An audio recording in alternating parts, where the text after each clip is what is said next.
Sunnyside, and I grew up in Pretoria East in Wait. and You were born in all I Sunnyside? really knew. I was born in Sunnyside.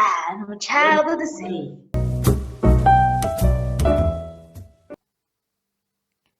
Often, the path to getting to where you want to go is filled with a lot of detours. Sometimes you only find out what you want to do after you've completed so many things in your life. Hi, this is the first episode of Inbetween Spaces. My first guest is Puno Selesho. Puno is a writer, a poet, a social entrepreneur, and most importantly, one of the kindest people you'll ever meet. In this episode, we talk about a few things, one of those being her vision and what she's got planned for the upcoming future. So, thank you for listening. Don't forget to subscribe, share, and tell a friend.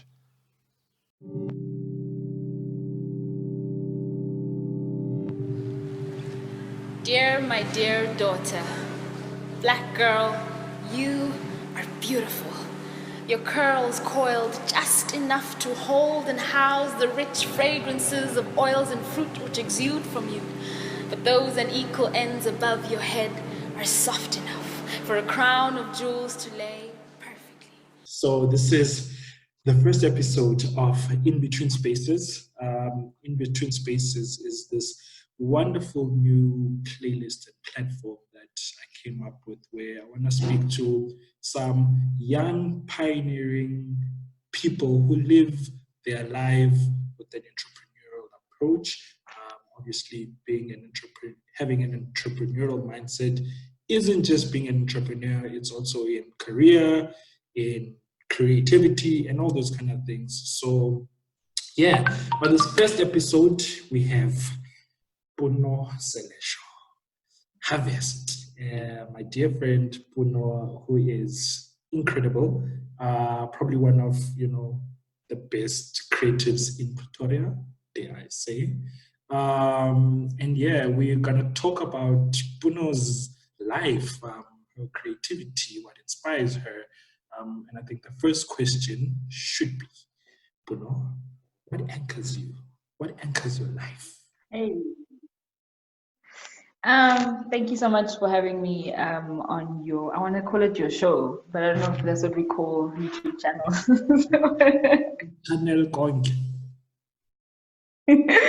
Always a pleasure, and you inspire me a lot, so I learn a lot from you as well, so thank you.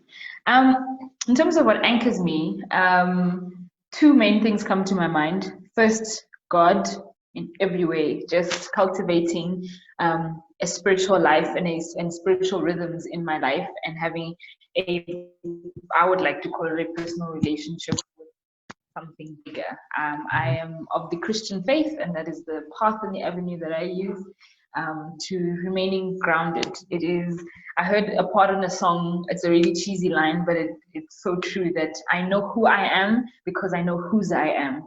And for me, that is just incredible.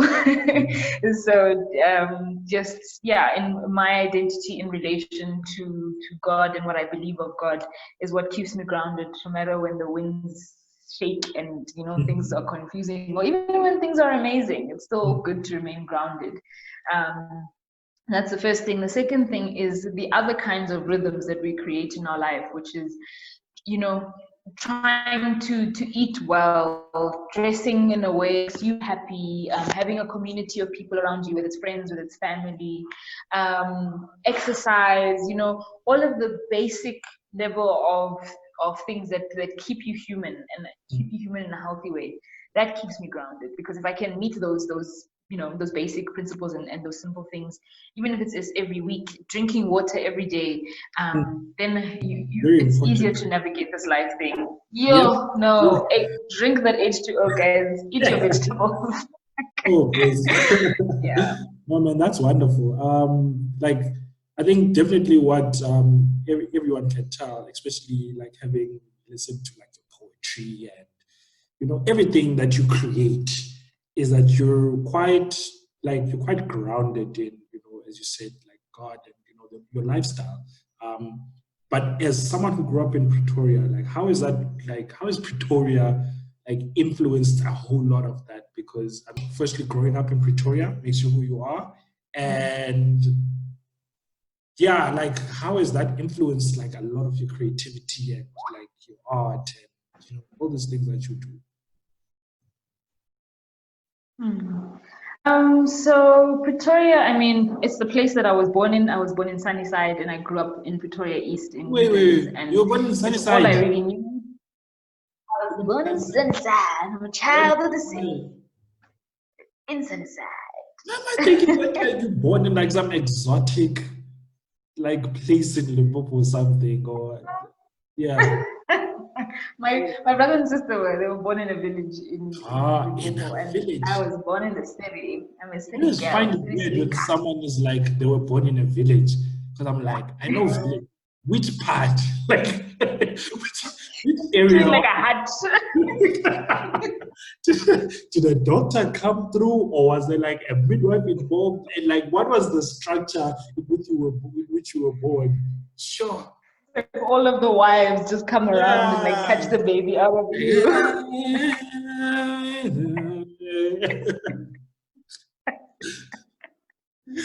So no, I was born in Sunnyside and I was raised in Pretoria.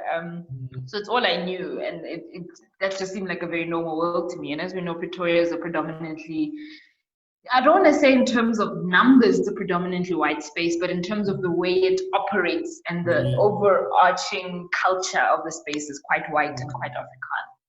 I always kind of was like, something's not balanced here. Like I didn't know what it was, whether it's from a school level, varsity level, all of it. Put your finger on it. You just and nobody said like, oh, this is wrong. I just could feel it, because obviously you feel uncomfortable in spaces, or you feel like you don't fully belong, or the space was not really made for you, even though it's home, it's all you've known. So in my art, I think I've been quite vocal about this in wanting to use my words to help shape the reality that I would like to live in, and hopefully other Black brothers and sisters also would like to live in spaces like Pretoria, because it doesn't mean now you must move to a space that's only welcoming. We would love all spaces to be welcoming, and Pretoria is actually quite mixed. It's actually transcultural or whatever, because I mean, we've got with the most embassies, or the second place with the most embassies in the world. We've got people from different cultures, nationalities. It's where our freaking, what do you call this thing, union buildings is here. So it should be quite a mixed space. There's many reasons for it to be diverse. So that's why I've been passionate about advocating for diversity here. And because I just love it. It's really calm and chill. Joburg is great, it's diverse, it's integrated, but the hustle and bustle is not for me. Not for my little soul. I probably have not met a more passionate person about Pretoria than you. Like, you're just like fully, like, I don't know whether it's because you were born there, or it's because like your reality is there, but yeah, you and it's like this. But I think that's dope though, because you're also one of the people that are pushing a lot of like the creative boundaries and the creativity in Pretoria itself. I know you really like the whole CBD look and feel, and because it's this jumbled up experience of people, and yeah, it's a, but since we're looking at Pretoria, and since you were born there, like what's your your earliest, I guess, like experience of like the creativity of Pretoria, and the multicultural or trans like cultural thing, as you call it? My earliest sort of creative experience in Pretoria was when I was in high school. My sister took me to a poetry night. I had heard of poetry. I think I had probably written a poem or two at the point, but the idea of like slam poetry or performance poetry hadn't been a thing yet. So we went to, it's called the Hub in Hatfield.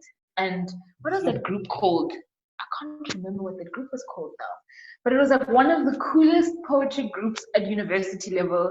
And there were different people in the room, people of color, more people of color than I had ever, experienced in Pretoria at one go. There were white people as well. And they performed, and some people like Given Illustrative were their pen seed poets, that's the name of the group. Given Illustrative were there, Emma Mabie was there, like this KB Kilobyte was there, all the giants of poetry. Yes. Not a poetry name. Yes. Kilobyte. Before we went from Kabelo to Kilobyte. I don't know. Amen. I've never been one for stage names, but each to his own. All right.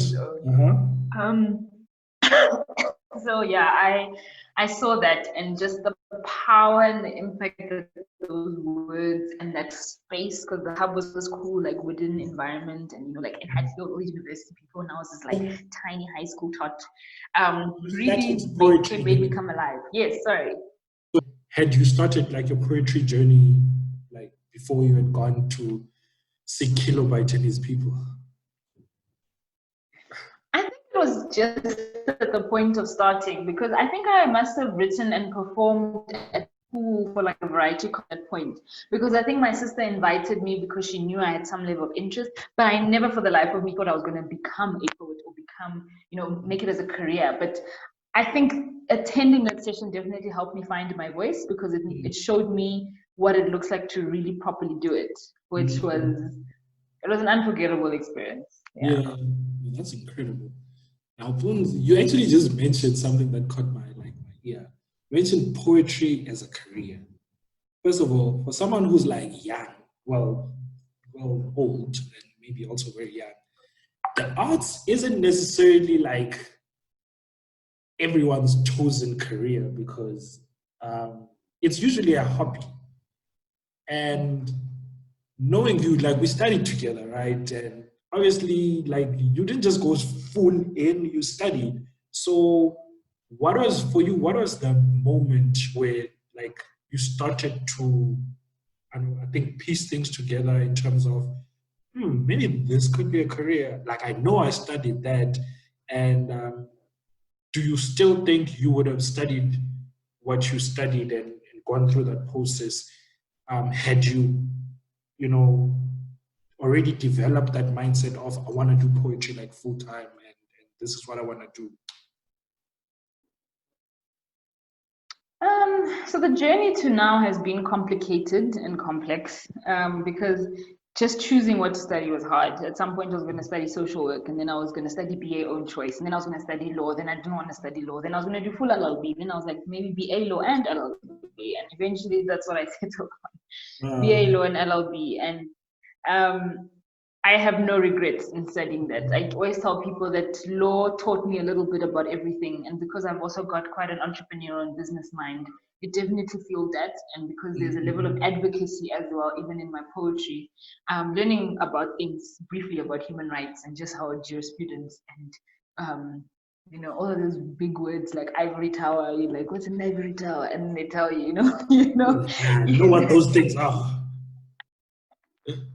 Now we learn the systems that we are addressing and stuff. It has definitely fueled and funneled into my work now. And even if I had known from the beginning that I was going to become a full-time poet, I don't think I would have changed it. But I think it was in university, and maybe even shortly after, because I did do 2 years of full-time work after varsity in NGO and compliance spaces. I think when I looked backwards, I was like, what is the most consistent thing that I've been doing? And the thing that I'd been doing, I mean, now it's 10 years since I've been writing and performing, since 2010 when I was in school. Like, it's been poetry. I was like, it goes without saying, this is a thing I live and breathe. When I think and I want to process something, I do it in poetry. When I want to communicate something, I do it in poetry. It only makes sense. This is the thing that people have responded the best to in terms of work I put out there. Like other things are like, oh, okay, that's nice.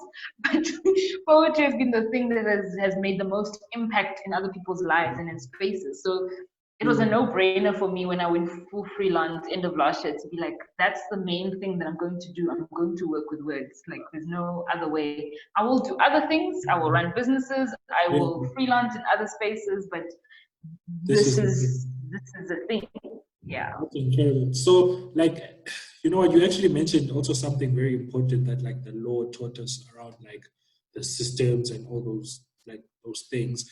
And it just like popped into my mind just as a young Black woman and with everything that's going on currently with like gender-based violence and all those kind of things, as a young Black woman, do you feel, especially as someone who's heard your poetry and the strong messages in it, do you feel that poetry also becomes your vehicle of dismantling those systems that have been put together, put together to to be against women's progression in corporate and all those kind of things? Do you think that it's your vehicle and your way of speaking your message to other people and spreading it to young girls and young boys who might not really understand the message in any in another form? It's a really good question.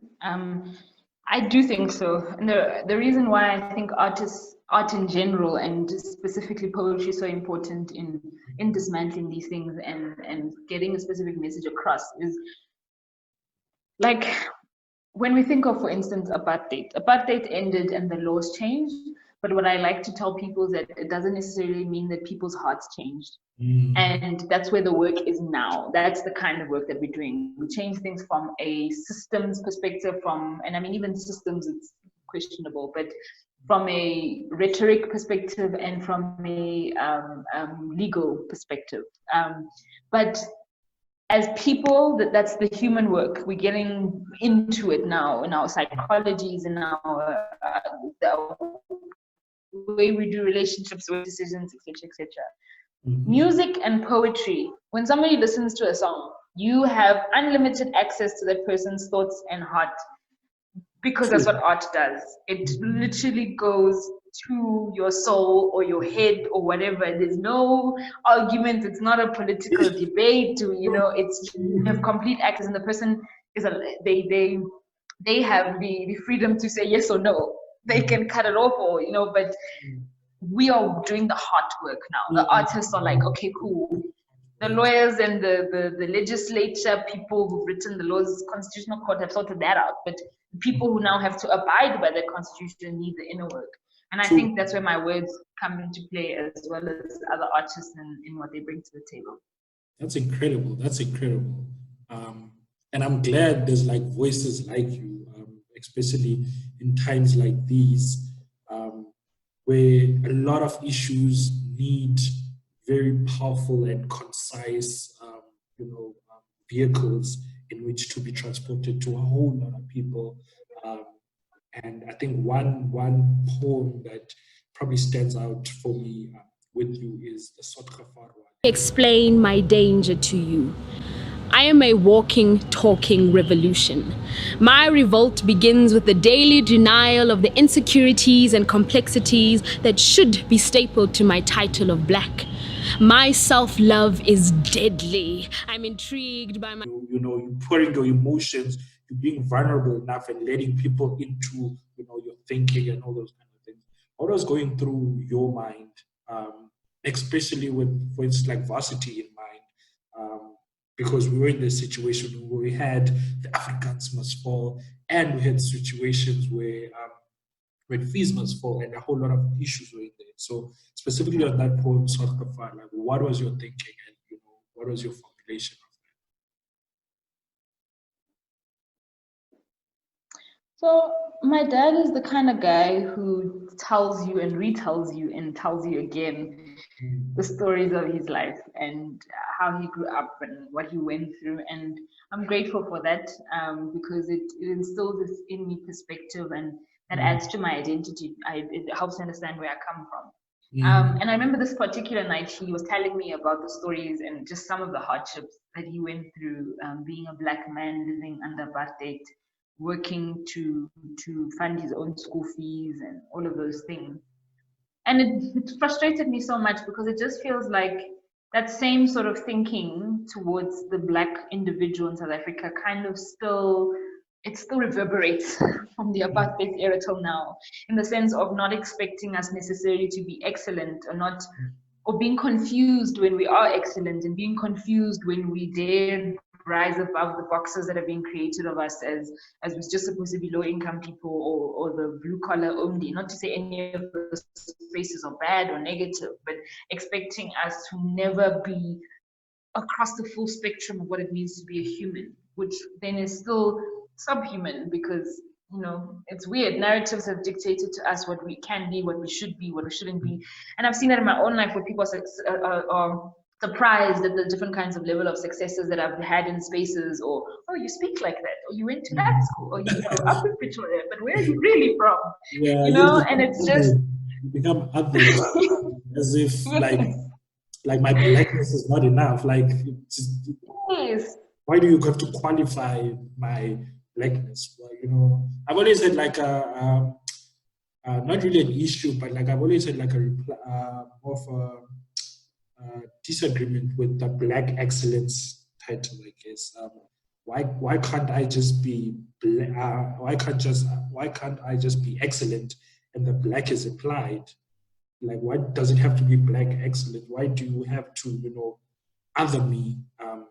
Whereas I'm just trying to be like excellent. Like, why am I different?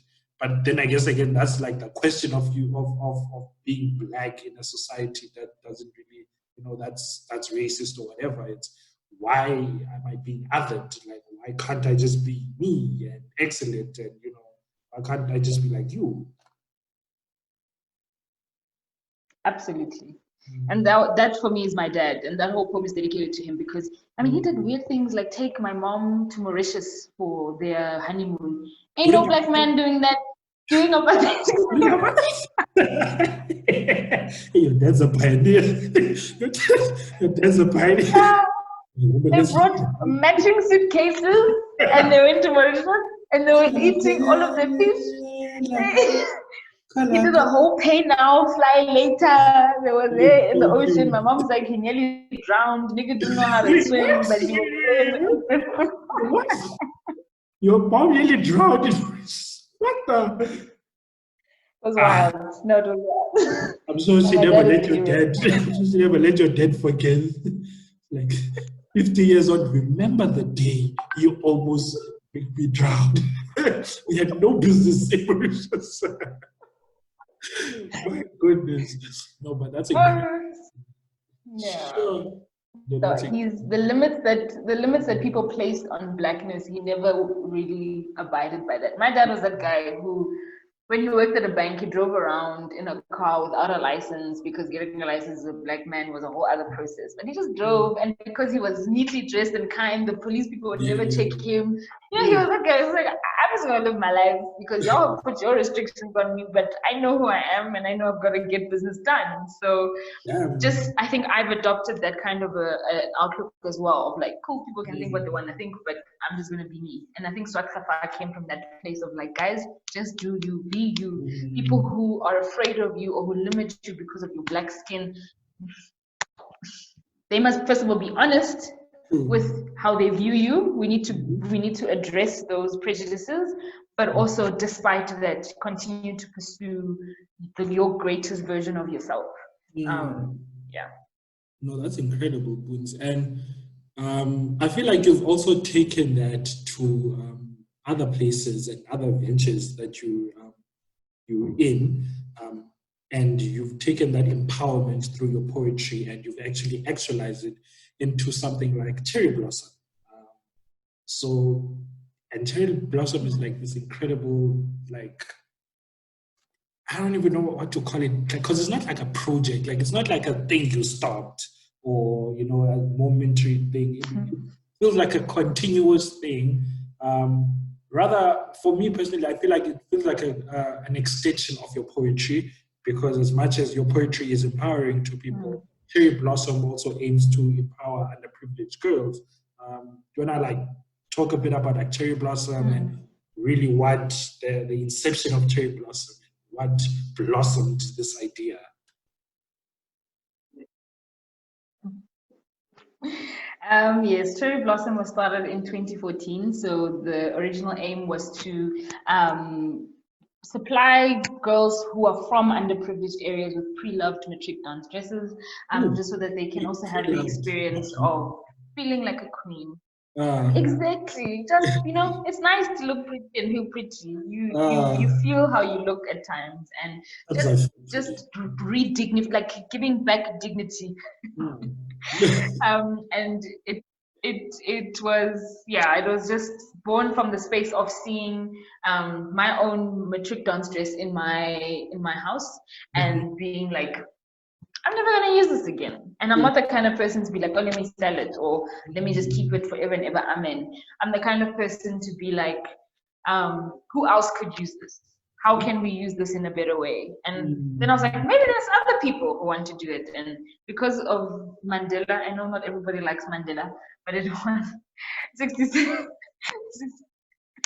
I know you love Mandela, but it's not everybody loves Mandela. People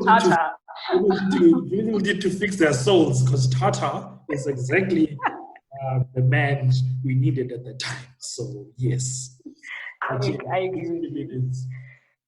So for the 67 minutes, I wanted to collect 67 dresses in 2014. I only collected like 12, but we then went on to collect more than 700 by the time it was 2018, I think. I think between, right? So between 2018 and 2019, I handed the project on to a name called Taboka, and Taboka is running with it, and she's growing it, because that's also always my dream. I never want to hold on to things, be like, this is Puno's idea and she's doing youth development. No, other people also need to have the platform and the opportunity to learn what it's like to lead something, to be a visionary, to cultivate those skills within themselves. And she's a Black female, so for me, I feel like it's also empowering her, and she continues to empower other Black women as well. And whoever she hands it onto, and I hope she hands it on to another Black woman at some point, it's this continuous cycle, and it then grows and becomes dynamic in different ways, and it's just incredible. So for me, it's exactly that, empowering those young girls to see themselves as they are, not who the world has told them that they are. And I mean, there's different things we do there: wellness days, exercise days, entrepreneurship days. Like, it's not just a dress. We kind of form a community. Oh, that's incredible, Boons. Just looking at the way you passionately speaking about, this help that you're providing people. It's incredible. It's incredible because I think you also, even in the lives of the young girls that like you helping out and all those things, like you're definitely showing them, especially because the majority of them are from the townships and stuff. So you also showing them that, like it doesn't stop there. There's opportunity, because you're giving them access, and access is probably one of the most important things ever, because your mind is only limited by the things you know and see and stuff. And having besides just the dresses and stuff, and the activities on the side, it also, I think, empowers them also to do more and be greater. And I think that's incredible, because also we come from a society where the girl child doesn't really always get these opportunities. Like, it's it's quite limited. So when you're seeing women like you really planting the seeds of the things that you've always wanted to see, it speaks to a different kind of activism for me. One that's not just led by talk, but also actionable stuff. So that's incredible. But you don't just do like the projects and all those kind of things. You've recently started like this new thing, harvest books. By the way, guys, Puno means harvest. Harvest. So you started harvest books, and harvest books. It's not just any book situation. It's African authors, African books, and it's incredible. And I'm guessing this was started during the lockdown, right? So how did that? So during lockdown, while people were getting, stuffing our faces and eating and doing all these weird things. You are out here like concocting a master plan to, take over the African book industry. So how did that plan even come along, and why specifically African authors? So I'm currently doing a program via Gibbs in social entrepreneurship, because that's my dream, to be a social entrepreneur. And I was wrestling with what should I work on, what should I do? And something came to me of like, let me just practice. Let me practice what it's like to run a social enterprise, a for-profit business that fundamentally is about social good. That's why it's created. And I was like, what should I do? And I was like, oh, I love books. Yes, we have a lot of African authors. I walked into a bookstore the other day and I was like, where's your African author section? They're like, yeah, it's small because Africans don't write books. And I was like, that ain't true. We stay writing books. We stay writing books.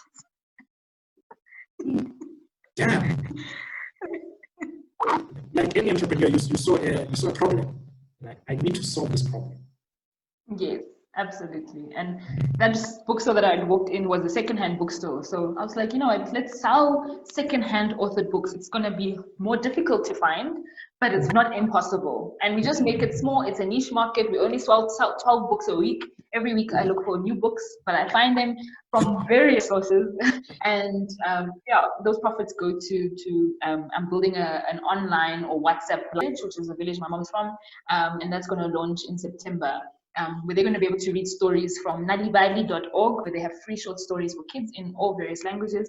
And by submitting book reports to me, they have an opportunity to win like groceries for their family. So the family then is encouraged to also encourage the kids to read. It's not just, oh, I'm going to get a saka. It's, I could, the whole family benefits here. So I'm really just practicing what it's like to run a social enterprise. And I'm also spreading literature about us, for us, from us, by us. Like, I love it. Yeah. No, that's incredible. I actually love it. Like, I love the idea. I love like everything. You know, I'm a huge fan of yours. I keep on like, when people will see your face somewhere and with like the corporate partnerships you've had, I'm like, I know her. You need to speak to her. Speak to me first. I know her. But that's incredible. Because, yeah, man. I actually don't want to take up more of your time. I could go on and on. Like, there's a part 2 in my head, but then I'm like, you said you need to leave by 4:15. Yes. So I have to abide by your time. So I know you got this. There we go. Thanks, Punza. Much love. Oh, children of the earth. Much love. Bye, Punza. Go to sleep. Good night.